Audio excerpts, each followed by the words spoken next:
Graça e paz, igreja. Rapaz. Ó. Cedo. Nervosismo, viu? Bastante. Tá ali tocando, eu sou nem 10% de uma mensagem. Aí agora eu tenho que dar 90%. Complicado. Amém. Quando minha mãe me falou, já tinha passado essa tarefa, já tem mais de um mês. Mais de um mês. Eu mudei a palavra umas 30 vezes, mais ou menos. Eu mudei umas 30 vezes. Mas aí juntou tudo agora, deu 3 páginas assim, mas é pouca coisa, muito pouco mesmo. Aqui é mais os versículos que eu coloquei para não esquecer. A necessidade do novo nascimento. Todo mundo me ouve porque eu falo baixo. A base dele está em... Eita, saiu. Mas está ali. Efésios 4:24. E vos revistais do novo homem que segundo Deus é criado em verdadeira justiça e santidade. Os irmãos trouxeram caneta porque hoje tem passagem na Bíblia. Não lembro. Fiquei tentando olhar há um tempinho os irmãos o que eles tinham pregado. E eu usei como base João 3. Que é o encontro de Jesus com Nicodemos.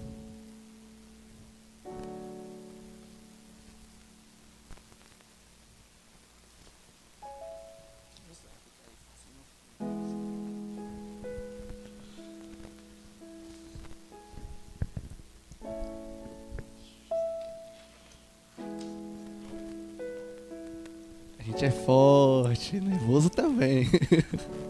Forte e nervoso.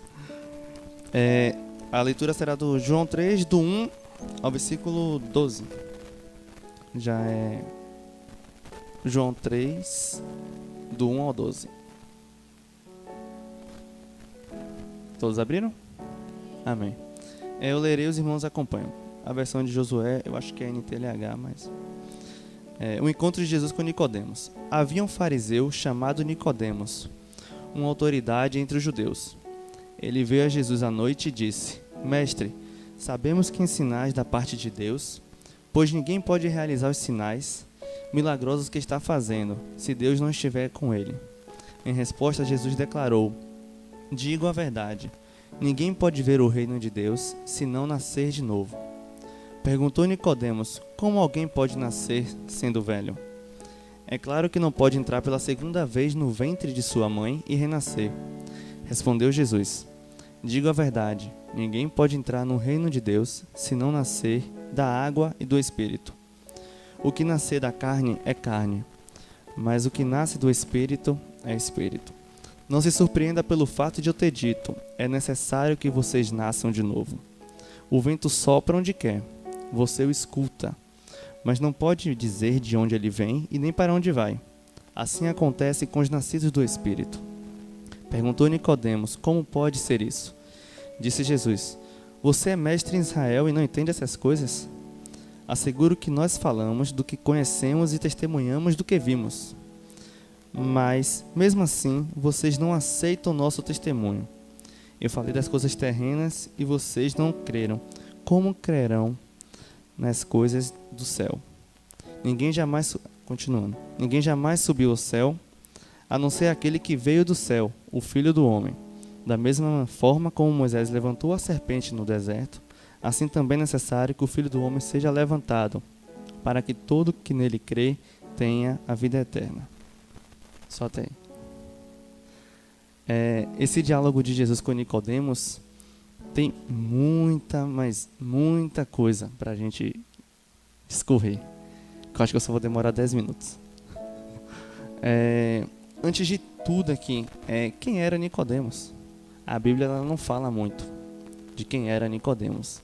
Só diz que ele era um fariseu e Jesus cita ele como mestre. Como mestre.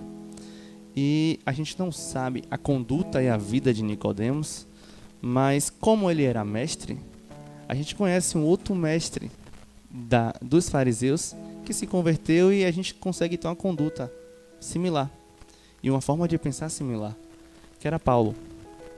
Paulo também ele era mestre. Ele também era um judeu, um fariseu. E quando ele, antes dele se converter, você lembra a conduta dele. Então você imagina que Nicodemos também tinha aquela mesma forma de pensar, aquele mesmo pensamento. E muito pouco se fala dele, mas o nome dele em grego, Nicodemos, significa vencedor do povo. Ele era um representante, foi criado e nascido para aquela função. E por que frisar isso? Por que frisar que ele era um fariseu? Por que frisar que ele era um mestre? Porque a primeira coisa que ele fala a Jesus, ele chega elogiando a Jesus. Ele fala, no versículo 2, ele diz: mestre, sabemos que ensinais. Ele chamou Jesus de mestre, chamou de rabi. Ele reconheceu como um semelhante seu conhecedor. Ele fala: mestre, sabemos que ensinais da parte de Deus, pois ninguém pode realizar tais milagres que está fazendo se Deus não estiver com ele. Então Nicodemos sabia assim, se ele está fazendo isso, porque ele presenciou os milagres. Jesus tinha vindo de Cafarnaum, acho que foi isso, estava saindo depois do primeiro milagre. Estava vindo e encontrou com Nicodemos no caminho. Então aquilo foi na época de Páscoa. Então Jesus fez muitos milagres na Páscoa, muitos milagres. Então Nicodemos provavelmente chegou já ouvindo os milagres, presenciou talvez alguns. E ele chega elogiando Jesus. E eu acho que ele esperava uma resposta também elogiosa de Jesus. E Jesus não rebate.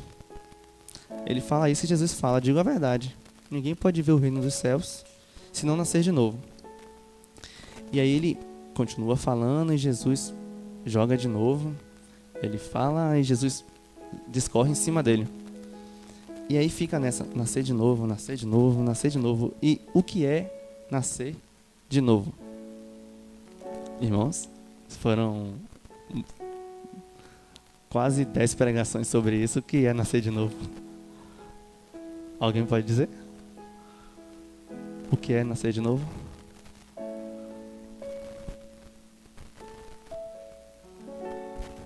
Andar em santidade. Mudança de conduta, de caráter. Transformação. Mais fácil da gente saber o que é o novo nascimento é tentar dizer então o que não é o novo nascimento. A gente, pelo menos no meu curso, a gente estuda assim. A gente estuda primeiro o que não é, porque o que não é, então, aquilo contrário é o que é. Então, o que não é nascer de novo? Nascer de novo não é você mudar de religião.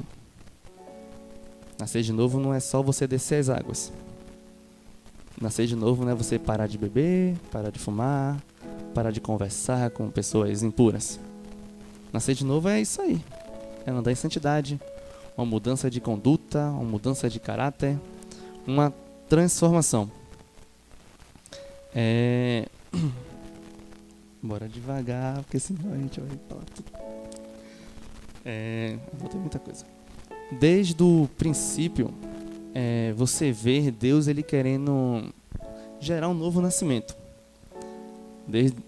Deus sempre ele teve a vontade de que o homem voltasse para ele. Desde Gênesis, ele já começa. Em Gênesis 8, 21, ele fala: o desígnio íntimo do homem, desde a sua mocidade, é má. Desde Gênesis, ele já explica isso pra gente. Que a gente já nasce em pecado, a gente é fruto do pecado. E na queda, o homem ele se tornou desqualificado, indisposto e incapaz de praticar e fazer aquilo que é bom. Aquilo que é bom. E quando a gente não renasce... Obrigado, Giovanni. Isso é hora. E quando o homem ele não renasce, ele fica impróprio e reprovado para a boa obra. Isso está na palavra, a gente vai chegar lá ainda. Isso. Vamos lá.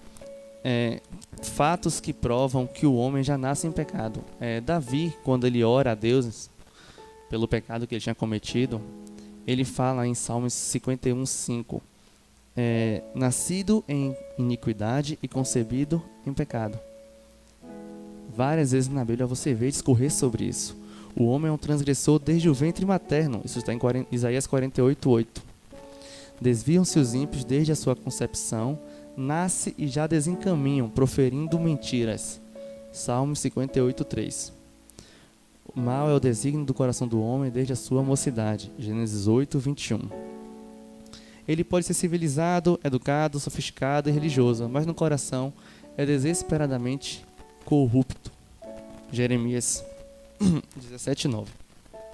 Então a gente vê que desde sempre o homem ele é mau, ele é impuro, ele é incapaz, indisposto e desqualificado para fazer a obra de Deus.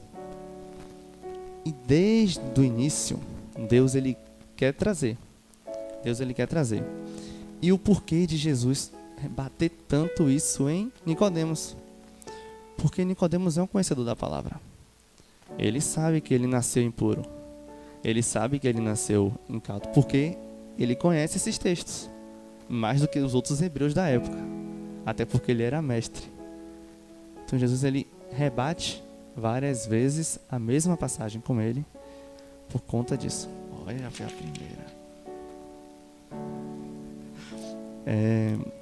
Sim. E o que é que isso tudo significa? Nascer de novo, Jesus ele mesmo responde, é nascer da água e do Espírito. Mas isso, Novo Testamento. E no Antigo Testamento, o que é que Deus falava? Será que a gente só nasce de novo com Jesus? A gente sim. Mas e antes? Antes Deus não ligava para isso? Antes Deus não se importava com o novo nascimento? Deus não se importava com a conduta? Se importava. E ele usa esse mesmo termo várias vezes. Nascer de novo, um novo espírito, um novo coração. Como a gente estava falando, nascer de novo trata-se de uma experiência profunda com Jesus.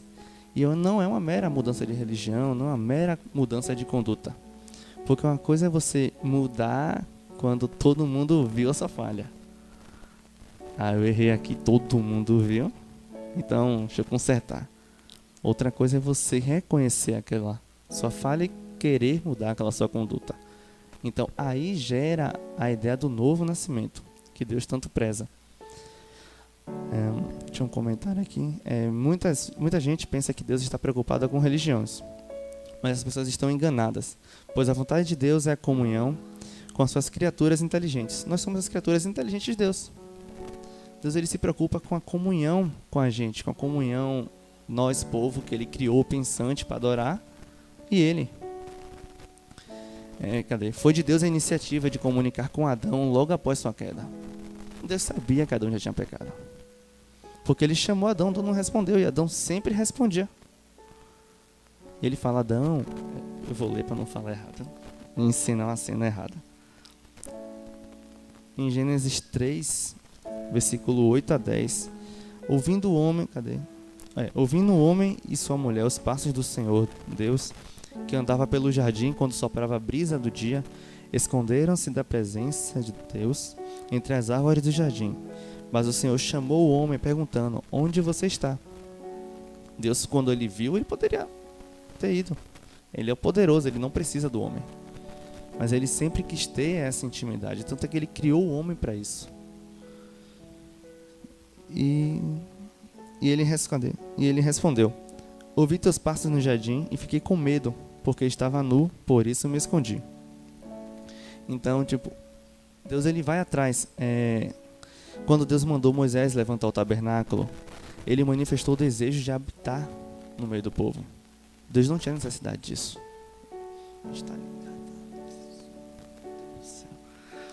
Deus ele tinha um desejo de habitar no meio do povo. Ele tinha um desejo de fazer parte da vida das criaturas inteligentes que ele criou.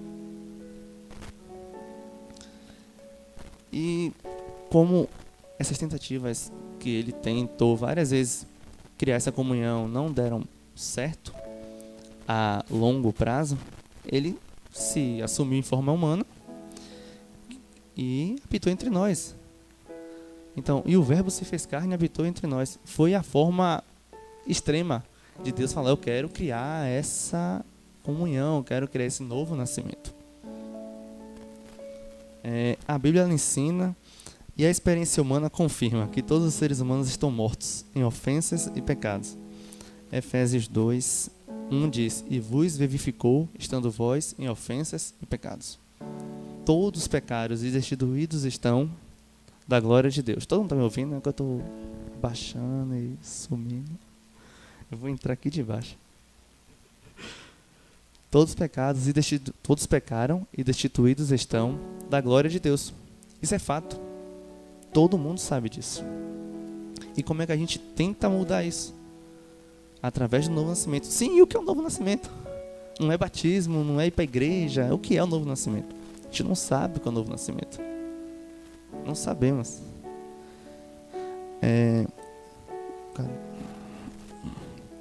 Tem mais textos que falam disso. Sobre o reconhecimento humano de que a gente nasceu impuro. Em próprio Salmo 51, Salmo 58. E quando Jesus ele trata com Nicodemos acerca disso, ele queria mostrar para Nicodemos assim: independente de tudo que você sabe, independente de tudo que você leu e aprendeu e ensinou, você não nasceu de novo. Você não viu os céus. Você não entendeu o real sentido de ter lido e aprendido aquilo tudo. Muita gente, pelo menos em todos os lugares que eu procurei, fala a mesma coisa. Nicodemos, ele esperava que Jesus o elogiasse, assim como ele elogiou Jesus. E não foi isso que aconteceu. Jesus, ele rebate, ele aperta, ele massacra, para que ele entenda isso. Eu fui escrevendo as coisas na ordem que eu estava pensando, então nem tudo está na mesma ordem certa. Sim, isso eu falei o que não é o novo nascimento. A gente viu que Deus sempre quis fazer, estar com o povo, criar comunhão entre o povo e com Ele, aquela comunhão tanto horizontal como vertical. E a gente entendeu também que o homem já nasceu impuro. Nascemos do pecado, somos concebidos em pecado e a gente vive em um mundo de iniquidade. Sabemos que pessoas desse tipo não são aptas para as boas obras, então Deus não recebe, Deus não se agrada, Deus não aceita sacrifício dos ímpios, dos gentios, de todo aquele que não é nascido de novo. E Deus ele sempre tentou se aproximar e voltar. Ezequiel ele fala bastante disso. Em Ezequiel 11, do 17 ao 20. Bora ler, não vai dar mais tempo. Ezequiel 11, do 17 ao 20.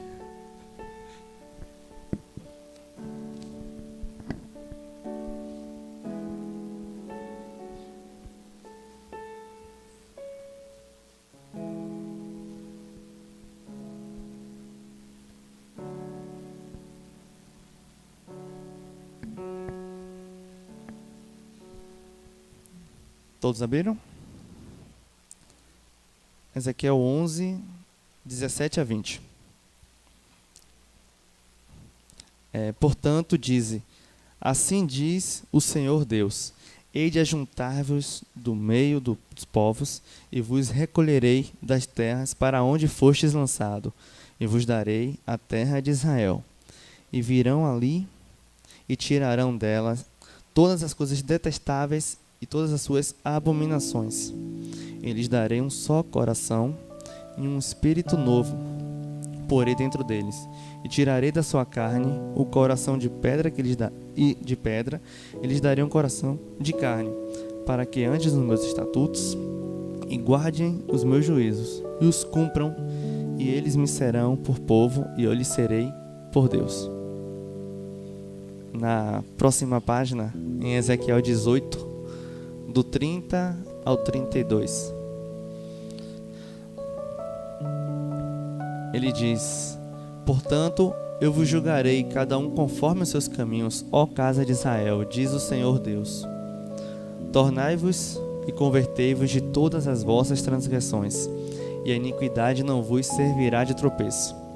Lançai de vós todas as transgressões com que transgredestes, e fazei-vos um coração novo e um espírito novo. Pois, por que razão morreríeis, ó casa de Israel? Porque não tenho prazer na morte do que morre, diz o Senhor Deus. Convertei-vos, pois, e vivei. Tá vendo que os textos meio que se parecem. O que Deus quer, o que eles fazem e o resultado. E em Ezequiel 36, do 23 ao 28. Bora abrir Ezequiel 36.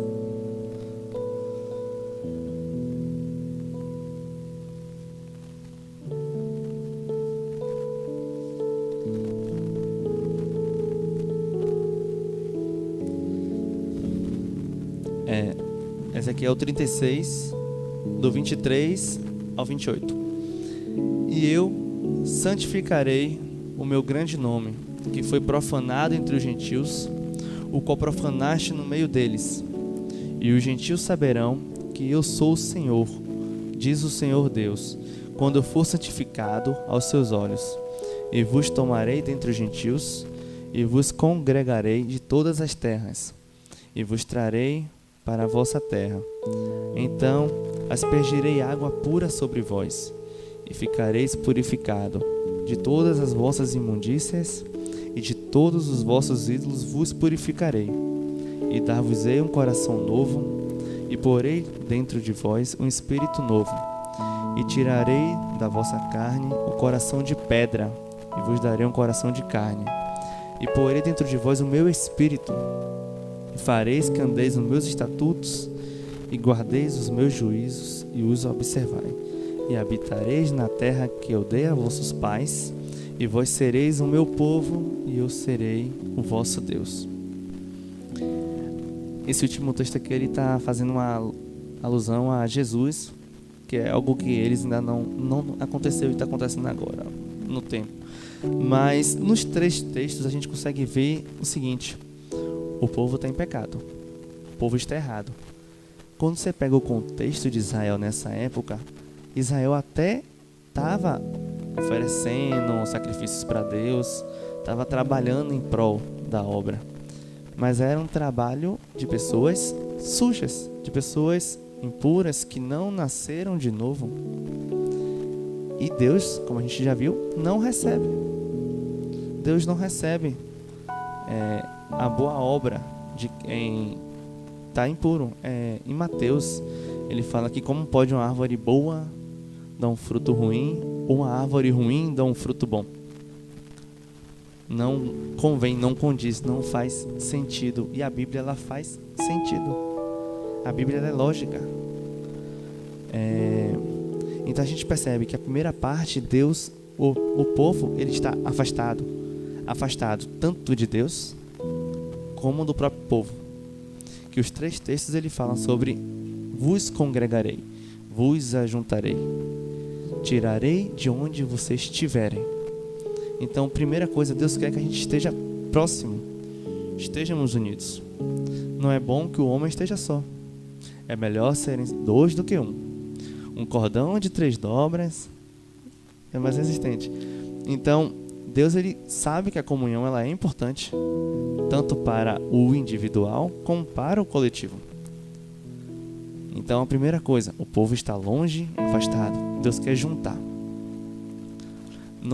E depois de ajuntar, nos 3 textos ele fala sobre limpar, se derramar, reconhecer. E então, o que é que a gente entende disso? A gente pensa muito que eu tenho que me limpar, eu tenho que me curar, depois eu volto para a igreja, tá tudo certo. Ou então eu estou na igreja, ninguém sabe o que eu fiz, mas eu peço perdão aqui a Deus e tá tudo bem. Não é assim. Se ele pede pra gente se ajuntar primeiro e congregar primeiro, é porque o outro faz parte da nossa purificação, faz parte do nosso arrependimento, faz parte da nossa cura. Porque os 3 textos falam a mesma coisa. Se você continuar lendo, a Bíblia toda vai falar a mesma coisa. Então ele quer que a gente se ajunte. aquele que confessa os pecados e deixa, alcança a misericórdia. Eu tenho que confessar. Vou confessar sozinho para a parede?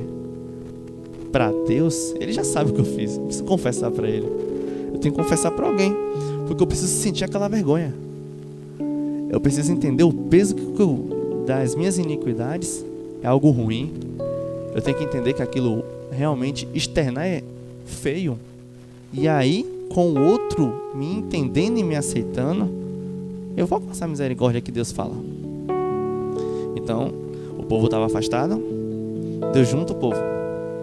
Quando Ele junta o povo, a gente conversa, cresce, se entrega. E aí?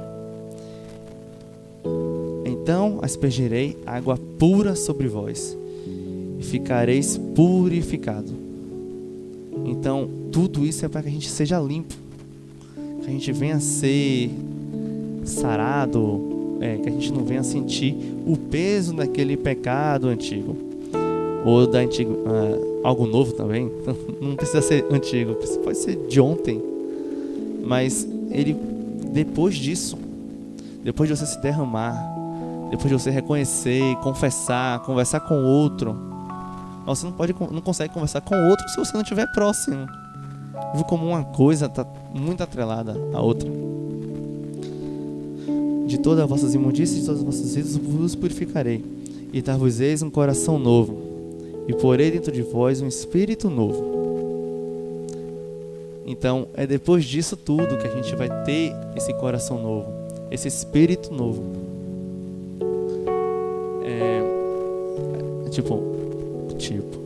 Eu odeio e falei umas 10 vezes já aqui. Deus, Ele tem organização.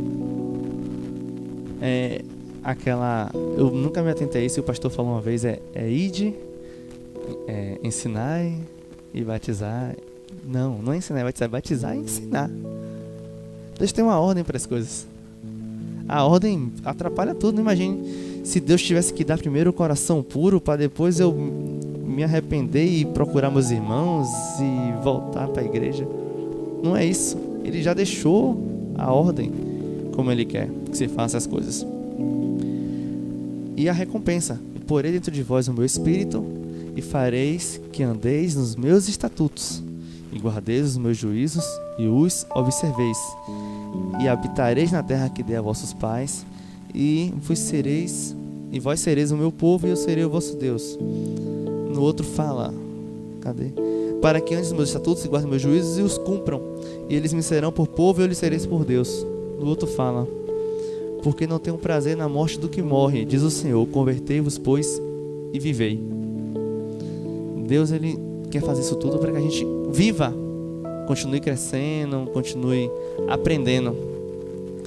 Sim, e um exemplo disso e como isso funciona, o melhor exemplo disso, a gente tem Paulo. E todas as cartas praticamente de Paulo, ele cita a vida dele toda. Aí uma que eu mais gostei, se eu não me engano, foi Gálatas 1. Gálatas 1. Que teve 3, mas Gálatas 1 acho que para mim foi o mais interessante.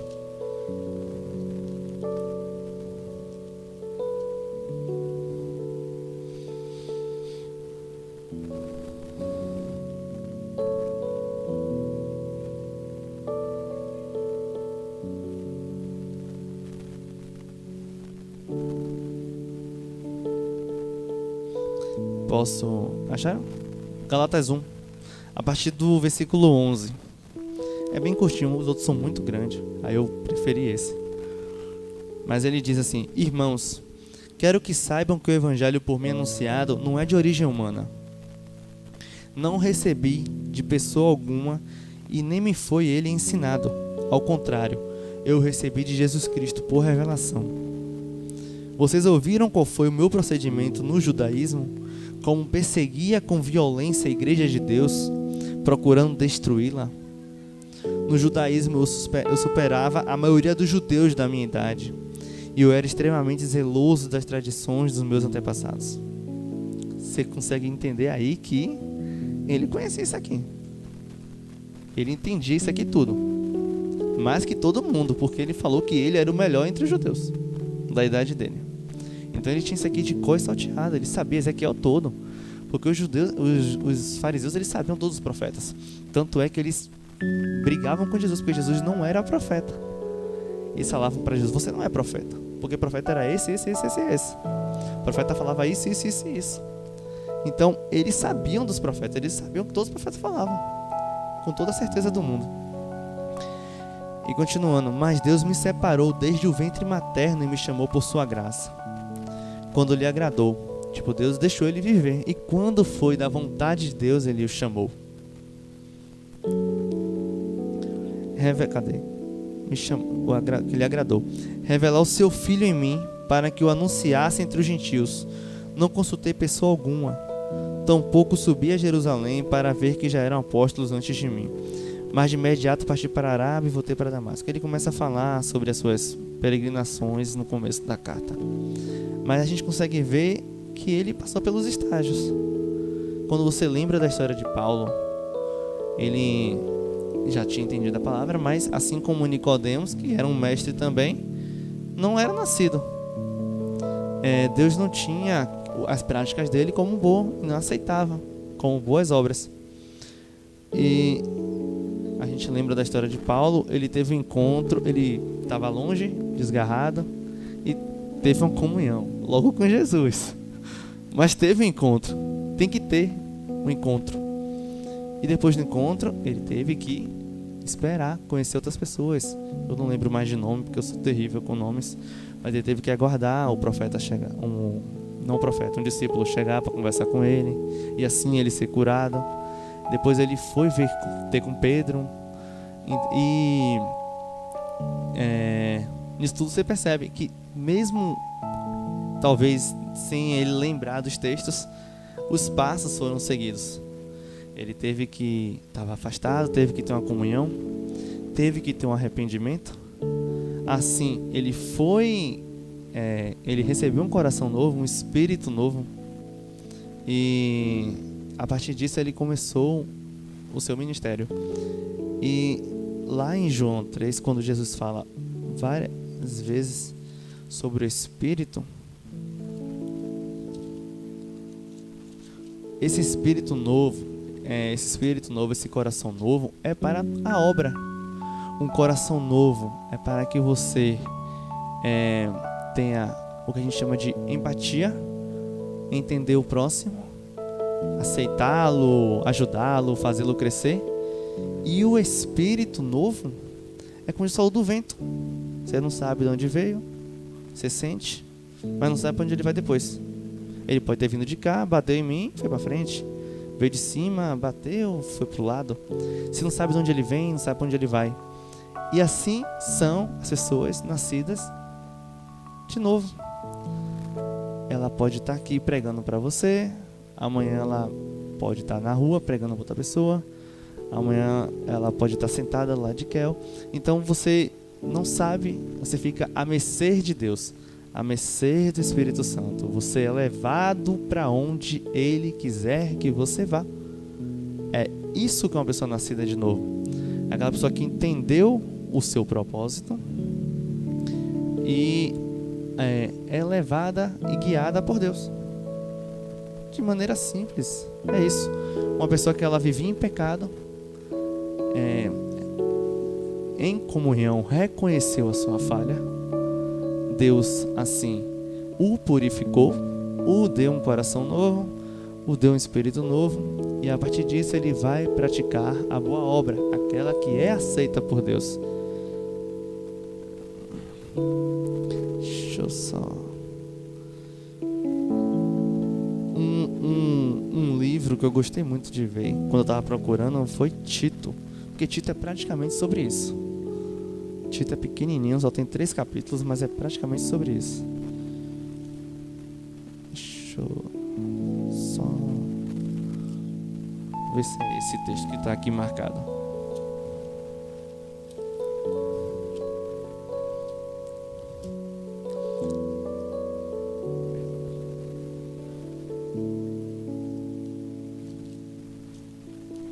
Acho que a Bíblia de Josué não tem Tito, não.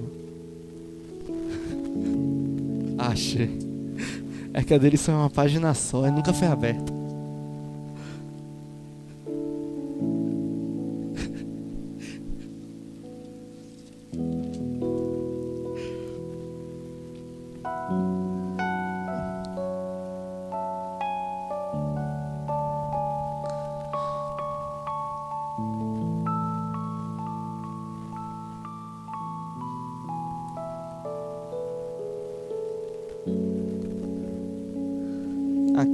No capítulo 3, né? Eu tô tentando lembrar se é do primeiro.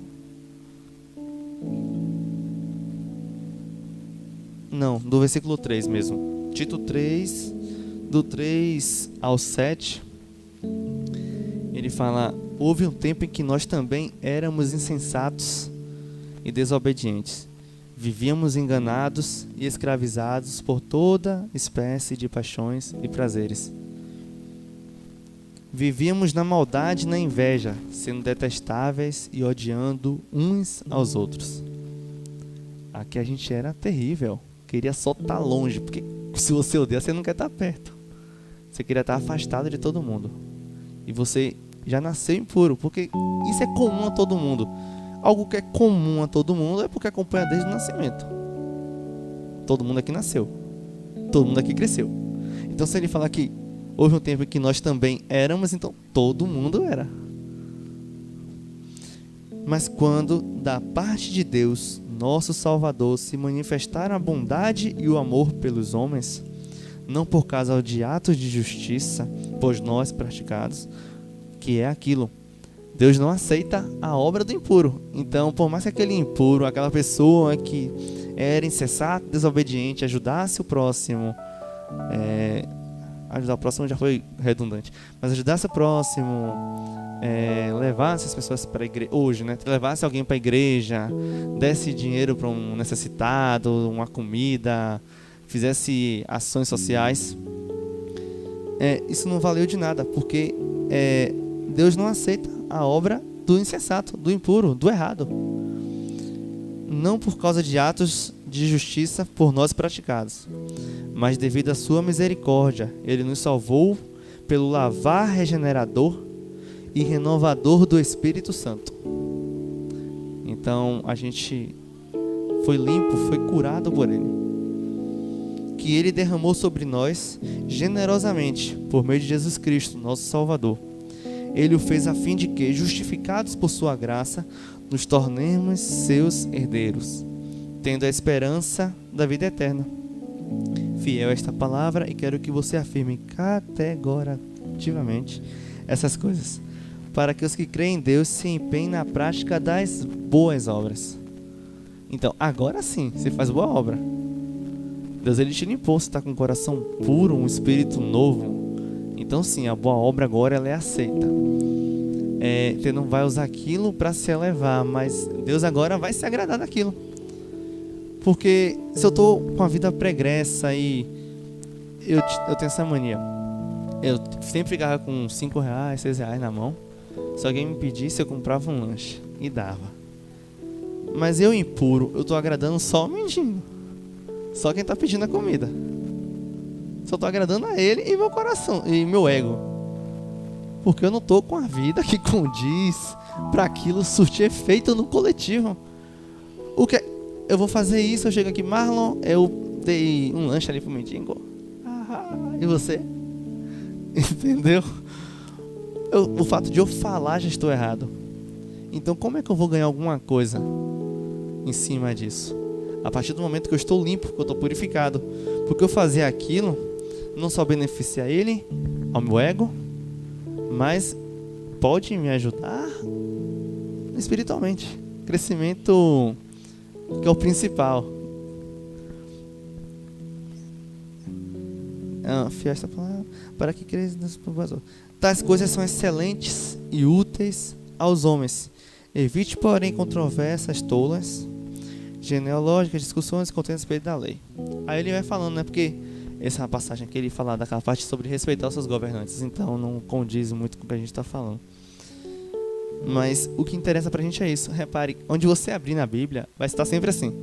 Todas as cartas de Paulo, todos os Você tira só a parte dos reis, de reis e as leis, mas o resto só fala disso. Desgarrados, se unam, confessem que eu venho e limpo vocês, perdoarei seus pecados, sararei a sua terra. E aí a partir disso você vai viver como um povo meu e eu serei o seu Deus. Nada mais que isso.